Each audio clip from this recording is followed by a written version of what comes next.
Hey guys, tonight we're ripping open a chapter of history that's usually kept under lock and key, whispered about in hushed tones or simply ignored.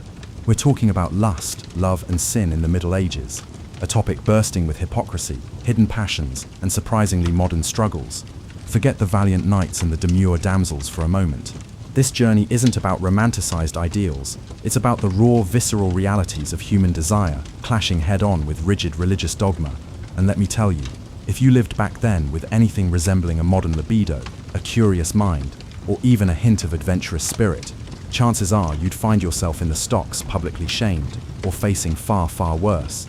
So before you get comfortable, take a moment to like this video and subscribe, but only if you genuinely want to keep uncovering these uncomfortable truths. And as always, I'm curious, where are you watching from tonight, and what time is it where you are? Now dim the lights, perhaps turn on a fan for that soft, almost conspiratorial hum, and let's plunge into the untold story of medieval desire. Before we descend into this often uncomfortable truth, tell me, where are you tuning in from tonight? Are you nestled in a cozy modern home, perhaps enduring a long commute, or simply seeking a moment of quiet reflection, hidden from the general chaos of life? Drop a comment below and let me know your location and the time. And if this kind of unvarnished storytelling brings you even a sliver of peace, or at least keeps you from the endless scroll of modern anxieties, then a quick like and subscribe would be deeply appreciated. It's oddly comforting to know who else is drifting off to the same slow march through history. The walled-in world, monastic life and forbidden desires. Our pilgrimage into medieval sexuality doesn't begin in a bustling marketplace or a sultry tavern. No, we're starting in the most unexpected place, behind the thick, cold stone walls of a medieval monastery or convent. The air here smells of damp stone, old parchment, and overpowering piety. It's quiet, unnervingly so, the kind of silence that makes your own heartbeat feel like a drum, echoing the constant inner battle fought by those who dwelled within.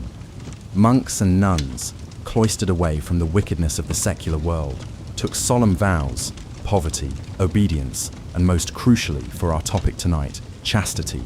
They renounced the flesh, dedicated their lives entirely to God.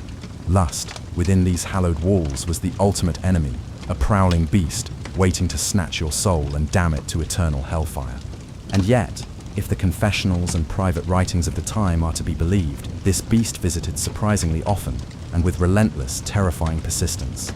Imagine Brother Thomas, hunched over a heavy, illuminated manuscript, painstakingly copying Latin scriptures, his mind ostensibly on divine matters. But then, Sister Agnes, her wool habit rustling softly, glides past the entrance to the scriptorium. For a split second, his fingers twitch, his gaze flickers, momentarily caught in her subtle grace. He clutches his worn rosary, tighter than strictly necessary, trying to banish the impure thought, to wrestle his mind back to the sacred text. This wasn't just a fleeting temptation, it was a daily, hourly, moment-by-moment struggle. Medieval monastic life, ironically designed to suppress carnal desire, often became an intense, psychological pressure cooker of unspoken longings and forbidden fantasies. Confessionals across Europe brimmed with agonizingly awkward confessions, slippery accidents, dreams that left garments stained, often interpreted as nocturnal emissions, but nonetheless a source of immense guilt, or private moments with saintly statues that, when later recounted, revealed unsettling, almost erotic undertones. The historical records from this period, meticulously kept by the very institutions trying to suppress these urges, are incredibly, sometimes hilariously, honest. Take the infamous case of a 12th century abbot who confessed that the devil would torment him with vivid visions of naked women, not in his sleep, not in a dark alley, but right there in church, during solemn prayer, no less. Did they tempt him? Absolutely. He once described being so tormented that he literally rammed his face into the cold stone floor, hoping the physical pain and humiliation would banish the impure thoughts. It didn't work. The irony is excruciating. Monastic life was pitched as the ultimate escape from sin and worldly temptations. Take vows, eat bland food, chant Latin all day, shave your head. But as countless monks and nuns discovered, isolation, combined with the extreme, almost impossible pressure of achieving total purity, often only intensified forbidden thoughts and desires. It was, in essence, an erotic pressure cooker, building up steam with nowhere to vent. And don't think women were exempt. Nuns, too, documented their struggles, sometimes in veiled metaphors, sometimes with a startling, heartbreaking frankness. A 14th century nun recounts terrifying nightmares of being seduced by black beasts with burning breaths, classic incubus imagery, the male demon believed to sexually assault sleeping women. She wrote entire prayers, desperate, pleading pleas to God, begging him to harden her soul so she wouldn't, succumb to the demonic advances. Scholars still fiercely debate whether these visions were purely spiritual, psychological manifestations of intense internal conflict, or if these women were unknowingly channeling deeply suppressed desires into a language acceptable within their rigid religious framework. Was calling it a demon safer, more pious, and less damning than admitting, "I'm experiencing intense forbidden desire, and I hate myself for it." Almost certainly, some monks even resorted to bizarre, almost desperate measures like dream yoga, training themselves to lucidly recite psalms or prayers in their sleep to drown out any seductive thoughts or images. Desperate times indeed called for desperate and often strange measures. And then there's the inconvenient elephant in the cloister: actual affairs. Despite the ironclad vows, secret relationships flourished. Monastic archives contain evidence of smuggled love letters, forbidden nighttime visits facilitated by bribed guards, even hidden tunnels used to facilitate clandestine meetings between monks and nuns from separate quarters, or with individuals from outside the monastery walls. Shockingly, a significant number of monks and nuns were discovered to have had children. In some convents, pregnant nuns were quietly, discreetly sent away to repent, to endure their pregnancy in shame, and the child was either abandoned at a church doorstep or mysteriously adopted by local villagers. The official explanation often trotted out: miraculous conception, or more commonly, trickery by the devil. Sure, Jan, while not every soul succumbed, and many truly dedicated their lives to spiritual purity, the sheer volume of these illicit accounts across centuries suggests that even the most devout and isolated individuals couldn't entirely escape the inexorable pull of human desire. It's a profound testament to the enduring power of the flesh, even in the most sacred and supposedly insulated of spaces. So after learning about the intimate struggles of monks and nuns, what's the one modern luxury or freedom you'd struggle most to give up if you entered a medieval monastery today? Your personal space, your comfort food, or the freedom to pursue a relationship of your own choosing? Let us know your absolute breaking point in the comments below. The dance of deception, courtly love and its secrets. Now let's leave the hushed, often guilt-ridden confines of the monastery and gallop into a world draped in silk, where desire wears a mask of eloquent longing and elaborate ritual, the courts of courtly love. You arrive at a sprawling, sun-drenched castle, the stones warmed by the afternoon light, making everything look slightly more romantic than it probably was. The air hums with the pluck of lutes and the low, aching drone of romantic poetry. Welcome to the world of knights, ladies, and a peculiar, exquisitely painful game of emotional suffering. Here, desire isn't forbidden. In fact, it's passionately celebrated, but always in the most excruciatingly unattainable way. Picture this: a knight kneels before a noblewoman, clad in shimmering silks, his eyes smoldering with a manufactured intensity, his voice trembling as he vows eternal loyalty. He praises her eyes, her grace, the very way she glides across the hall, like a swan upon a lake, endless, flowery metaphors. She, in turn, accepts his devotion with just the right hint of elegant disinterest, a subtly raised eyebrow, a smile that could be interpreted as kindness, or, just as easily, cruelty. They exchange tokens: a perfumed glove, a silken scarf, sometimes a literal lock of hair. But if that knight believes this gesture gets him anywhere near her bedchambers, he is profoundly mistaken. This is courtly love, refined, tortured, and obsessively focused on the longing, the ideal, the love that absolutely cannot be, and perhaps should not be, consummated. It was the medieval art of seduction, without resolution, a constant state of romantic almost, forever on the precipice of fulfillment, but never quite tipping over. You might wonder, and many historians have, if this entire cultural phenomenon was the medieval version of edging, a deliberate, tantalizing postponement of gratification. The troubadours and trouveurs, the rock stars and pop idols of the age, traveled from court to court, weaving intricate tales and singing of unattainable women and the agonizing beauty of unfulfilled desire. Stories like those of Lancelot and Guinevere from Chrétien de Troyes became foundational blueprints for this romantic code, depicting a true love that was always just out of reach, always needing to be kept secret, because one party was inevitably married to a king or a rival lord. And yes, while these stories were technically fiction, they profoundly shaped the actual behavior and social rituals of the nobility. People mimicked what they read and heard. Ladies would flirt just enough to inspire fervent devotion, but never so much as to compromise their carefully guarded reputations or lose control of the situation. Knights performed absurd, often dangerous feats, jousting in tournaments, embarking on perilous quests to slay mythical beasts, writing endless sonnets by flickering candlelight, all for a single fleeting smile or a whispered word of encouragement. The performance itself, the public display of wanting, was the reward. The underlying philosophy was that wanting, the yearning, was somehow nobler and purer than the messy reality of having. But here's the crucial kicker, the hidden truth beneath the glossy surface. These elaborate, chaste declarations were often just a thin, elegant cover for very real, very physical affairs. Especially at court, where political marriages were the absolute norm. Love or lust often had to be found elsewhere, illicitly.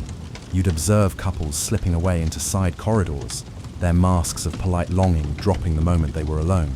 The eloquent poetry would dissolve into hushed whispers, and noble restraint became a thinly veiled excuse to sneak off behind a convenient tapestry or into a secluded garden pavilion. One particularly juicy historical example involves Eleanor of Aquitaine, one of the most powerful women of the 12th century, who famously hosted courts of love, where ladies debated intricate rules of romantic behavior like it was a medieval episode of The Bachelor. Should a man pursue a married woman? Should jealousy be encouraged? How do you truly test a lover's loyalty? It all sounds terribly polite and philosophical until you realize many of the participants in these very debates were embroiled in clandestine affairs of their own, often with the very knights who were penning those swoony chaste poems. Despite the widespread clandestine reality, courtly love theoretically adhered to strict rules. The most significant one was that it was supposed to be non-physical. This crucial distinction kept it from being technically sinful in the eyes of the church. The church, predictably, wasn't entirely thrilled with courtly love, seeing it as suspiciously secular, focusing too much on earthly desire rather than divine love. Yet it was hard to outright condemn someone for simply saying they admired another person's soul, especially when the admiration came wrapped in such beautiful, soaring metaphors. But the lines, as always with human desire, blurred constantly. You might stumble upon the story of a nobleman who, to prove his unyielding devotion to a lady who had refused him, dramatically cut himself with a dagger. She, moved by his extreme gesture, agreed to a secret meeting. You'd think this is where things finally got physical, but no, they simply talked. She told him he'd earned her heart, and he promised to serve her until his death. That was it. Everyone, including you, would walk away utterly disappointed by the lack of dramatic conclusion. And yet these relationships, whether pure or illicit, carried immense social and political weight. A single flirtation could destroy reputations, shatter marriages, and even spark wars. Kings grew violently jealous, queens retaliated with cunning cleverness, and knights sometimes switched allegiances based on perceived slights or favors. You'd watch it unfold in slow motion, the way a lingering look became a whisper, and a whisper metastasized into a damning rumor, which then exploded into a full-blown scandal. As one lady of the court, perhaps with a cynical glint in her eye, might have murmured to you, "It's not the love that's dangerous, it's the politics," she wouldn't be wrong. There's even a fascinating fringe theory among some scholars that courtly love was actually a kind of literary smokescreen for real-world power negotiations. Noble women, so often mere pawns in arranged political marriages, cleverly used the rituals of courtly love to subtly assert influence. By choosing which knight to favor, which one to tease, or which one to publicly shame, they indirectly controlled social dynamics and alliances within the court. So perhaps that fluttering glove wasn't just a token of affection, it was a calculated chess move. And then finally, there's the actual sex, or the perceived lack of it. Some historians argue that courtly love was a kind of proto-erotic theater, a sophisticated way to sublimate carnal desire into something socially acceptable and artistic. Others insist that sex did happen, it was just deeply hidden behind layers of metaphor and poetic euphemism, so thick that they could confuse any diligent medieval chaperone. After all, medieval texts rarely said things outright. Instead of "they slept together," it was more likely he took shelter in her garden, or they shared a single star-dusted moment. Very subtle indeed. By the end of an evening spent observing these courtly rituals, you'd realize you've been watching an elaborate masquerade, everyone pretending to be above the flesh while quietly, expertly negotiating access to it. Lust here wore a mask of longing, choreographed, constrained, and yet still somehow managing to burn through the silk and lace like wildfire. After witnessing the noble charade of courtly love, are you more surprised by its incredibly elaborate rules, or by the sheer volume of hidden affairs they tried so hard to conceal? Tell us your honest thoughts in the comments below. Earthy desires, peasant life and practical love. Now let's abruptly leave the glittering, deceptive world of the nobles behind. No more velvet drapes, no more lute music, no more fan dances of flirtation. Here, the air is heavier, thick with the scent of damp earth, wood smoke, and the unmistakable aroma of livestock. You're standing in the muddy, unpaved center of a typical medieval village, somewhere in northern Europe, perhaps England or France. The houses are cramped and clustered together, built of rough timber and thatch. There's no such thing as personal space, let alone privacy. But that, surprisingly, doesn't mean people here don't fall in love, or lust, or end up tangled in bedrolls on chilly nights. In fact, they often do, but without the luxury of silk bedsheets or carefully coded poetry. You duck beneath the low, rough-hewn doorway of a typical cottage. The interior is a single, dim, smoky room. One bed, maybe two if the family is exceptionally fortunate, shared by parents, multiple children, and sometimes even a goat or a pig during the colder months. Imagine the lack of privacy, the constant proximity, and this is precisely where necessity birthed ingenious, often surprising customs. In some regions, there was a widespread tradition called bundling, or bed courtship. This was a practice where a young couple, often in their teens, was allowed to lie together in bed, fully clothed, to talk, bond, and test their compatibility. Yes, you heard that right.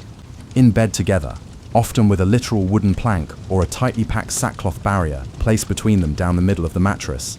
The theoretical idea was that they wouldn't have sex, that they'd just, hang out in supervised intimacy. But let's be honest, they were teenagers, brimming with curiosity, often surrounded by soft hay in a dark room. You do the math. Unsurprisingly, this often led to what was rather charmingly called premarital negotiation. If a girl became pregnant, the community, which was both witness and judge, almost always expected the young man to marry her. Shotgun weddings weren't uncommon, and neither was the quiet, almost resigned acceptance that, hey, maybe that bundling board was more symbolic than truly effective. What might truly surprise you is how communal all this was. In a society where true personal privacy was almost non-existent, the entire village became both witness and arbiter of romantic relationships. Neighbors gossiped freely, families kept meticulous tabs, and public reputation could make or break a courtship, or even a marriage. You might even hear about a rather intrusive ritual where, after a wedding night, the elder women of the village would inspect the bed sheets to confirm consummation. If the sheet showed signs of blood, a sign of virginity lost, all was well, and the marriage was considered valid and complete. If not, rumors would fly, questioning the bride's purity or the groom's virility. You'd have to wonder how many clever brides discreetly pre-stained the fabric just to avoid such a public scandal. Sex among the peasantry wasn't shrouded in the same performative chastity as among the nobility. It was often practical, part of the cycle of life, sometimes tender, sometimes hurried, and often simply a means of procreation. You'd observe couples stealing moments of intimacy behind towering haystacks, or in the deep anonymity of the surrounding forest, where birdsong and the rustle of leaves provided the thinnest veil of cover. A few were caught, of course, but punishment was often lighter than you'd expect. A small fine, perhaps public penance for a minor transgression. Everyone knew, deep down, that desire didn't patiently wait for the church's official blessing.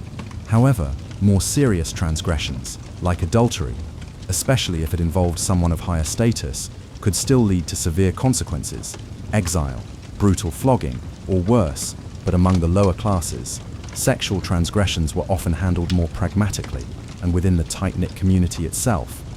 You might witness a karavari, a bizarre, noisy public shaming ritual. This would occur when a man married a much younger woman, or if someone was suspected of infidelity or other socially disruptive sexual behavior. The offender would be paraded through the village on a donkey, often backward, while an angry mob banged pots and pans, blew horns, and yelled insults. It was half punishment, half theatrical performance, reeking of petty vengeance disguised as moral outrage. Yet amidst the harshness, there was also an earthy humor and a kind of pragmatic acceptance. A local midwife, a stout woman with a gap-toothed smile and knowing eyes, might pull you aside and quietly joke about how many noblemen had left their blessings, euphemisms for illegitimate children, in village cradles. And yes, that was absolutely a thing. Powerful noblemen would sometimes use their power to take advantage of peasant girls, leading to awkwardly mixed status children who were often quietly absorbed into the village fabric, or, less fortunately, cast out. One thing that stands out is how informal marriage itself could be. While the church increasingly pushed for formal, priest-officiated ceremonies, in many rural areas, marriage could simply be a handshake in front of witnesses, a verbal agreement to share work, food, and a bed. This was known as hand-fasting, or spousal consent. If you lived together, if everyone recognized you as a couple, then that was that. It was marriage by consensus, surprisingly flexible until it wasn't. Of course, there was always someone watching from the margins. You might meet an old widow who whispers about woodswomen, young girls who disappeared into the forest to avoid public shame after an unplanned pregnancy, or who practiced their own kind of folk magic to control fertility. There were potent herbs passed in secret, teas brewed to bring on the moon, induce menstruation or abortion, and charms tied under skirts. Some of it was practical, some was pure superstition, but all of it revealed how desperately women tried to maintain a semblance of control in a world that often denied them agency over their own bodies and lives. And here's a truly quirky fact of the night you might stumble across. In some remote parts of medieval Europe, young couples who couldn't afford a priest blessing for their union would literally carve love runes or initials into tree bark, not just as a romantic gesture, but as a kind of spiritual insurance policy. If they couldn't get the church's blessing, the tree, ancient and eternal, would serve as their witness. It was natural, enduring, and frankly, far more accessible than a distant bishop. Scholars still argue fiercely about just how common sex before marriage was among peasants. Some point to church records full of fines and punishments, arguing that these show widespread deviance. Others counter that those records only capture the rare, egregious cases that caused public scandal. What's clear is that the strict rules on paper and the messy reality in the field rarely lined up perfectly.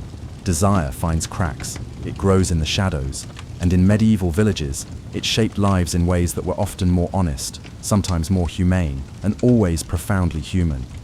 After considering how peasants navigated love and lust, what would be harder for you to endure? The complete lack of personal privacy, or the constant community oversight and judgment of your romantic life? Let us know your absolute breaking point in the comments below. The shadow of sin, church, punishment, and the demonic. Now, let's step into the daunting, all-encompassing shadow of the medieval church and its unyielding, often terrifying battle against sin. In medieval Europe, the church wasn't just a spiritual guide, it was the ultimate, inescapable authority, dictating everything from what you ate on Fridays, to whom you could marry, and most intimately, how and when you could express desire. Sex for the church was primarily for procreation within the sacred confines of marriage.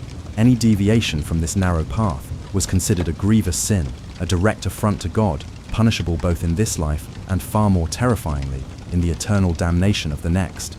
Confession was paramount, a cornerstone of medieval spiritual life. You were expected, indeed required, to confess your sexual transgressions, often in excruciating, humiliating detail, to a priest.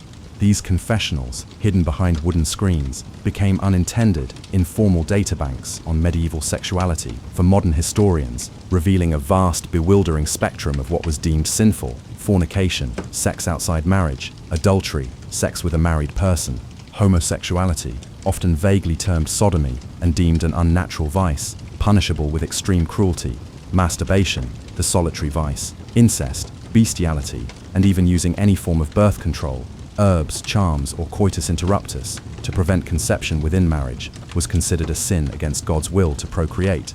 The punishments meted out by the church varied wildly, from long fasts and arduous pilgrimages to public penance, crippling fines, or even public flogging and excommunication, which was tantamount to social death.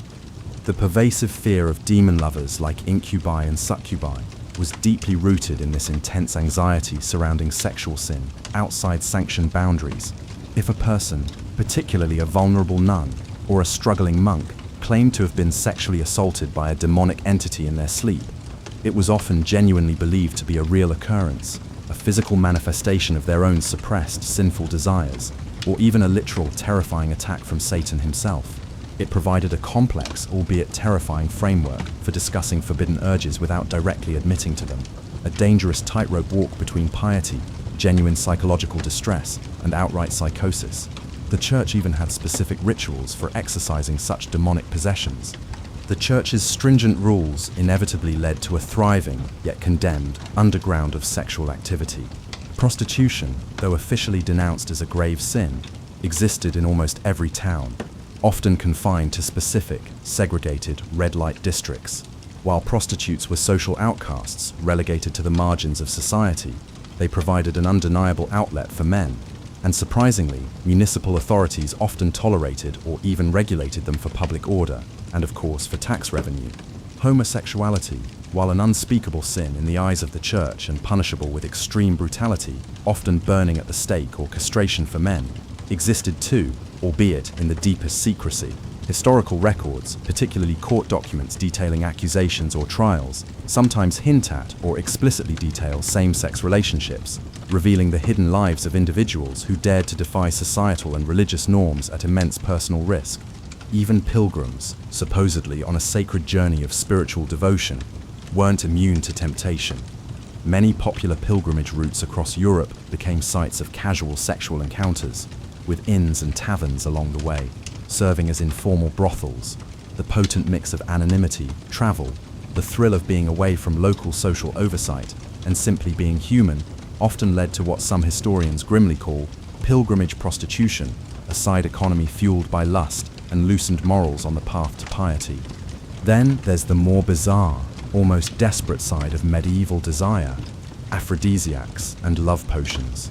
People, driven by passion or desperation, concocted strange brews and charms from an astonishing array of ingredients, herbs, animal parts, like the dried blood of a bat or the heart of a dove, human remains, gruesome, I know, and other superstitious components. They genuinely believed these concoctions could ignite desire, compel someone to fall in love, or even magically bind a lover to them. These ranged from relatively harmless herbal infusions to truly dangerous mixtures that could cause illness or even death if ingested. Superstition, magic, and profound human desperation often went hand in hand in matters of the heart and loins. And what about sex during the greatest catastrophe of the Middle Ages, the Black Death, the plague, which wiped out an estimated 30 to 50% of Europe's population in just a few short years, profoundly altered societal attitudes towards life, death, and sex. Some reacted by becoming intensely religious, seeing the plague as God's divine punishment for rampant sin, leading to a temporary surge in piety and a crackdown on immoral behavior. Others swung wildly in the opposite direction, embracing a hedonistic live for today, for tomorrow we die mentality, leading to a shocking surge in revelry, excessive drinking, and indiscriminate promiscuity. The ever-present fear of imminent death ironically fueled a desperate, often reckless pursuit of earthly pleasure. Even clothing became a battleground of desire and moral policing. Sumptuary laws were enacted by both secular and religious authorities, attempting to regulate what people wore, specifically to prevent excessive or immodest displays that might incite lust or blur social distinctions. The length of sleeves, the depth of necklines, the richness of fabrics, the very colors worn, all were meticulously scrutinized and legislated. And of course, the infamous and largely mythical chastity belt remains a potent, if often exaggerated, symbol of medieval anxieties about female fidelity, though solid historical evidence of their widespread practical use is scant at best. They are more a product of later romantic fiction and artistic imagination than a common medieval reality. As you emerge from this immersive journey through medieval desire, you'll realize that while the rules were undeniably strict, human nature was, as ever, incredibly resilient, inventive, and resourceful. Lust, love, and sin weren't just abstract theological concepts. They were lived realities, messy, tender, shameful, sacred, and always, always just beneath the surface of official morality. The Middle Ages were never as clean, as cold, or as purely pious as textbooks often pretend. Desire has always pulsed through humanity, finding cracks in every wall, shaping lives in ways that were profoundly, brutally, and surprisingly human. If this deep dive into medieval desire made you question your perception of history, or perhaps appreciate the relative freedom of your own time, hit that like button, subscribe for more untold stories, and please share this video with someone who thinks they know everything about the past. Your engagement truly helps us keep unearthing these often uncomfortable truths, allowing us to learn from the past and perhaps appreciate the present just a little bit more. Thank you for watching, and we'll see you in the next forgotten story.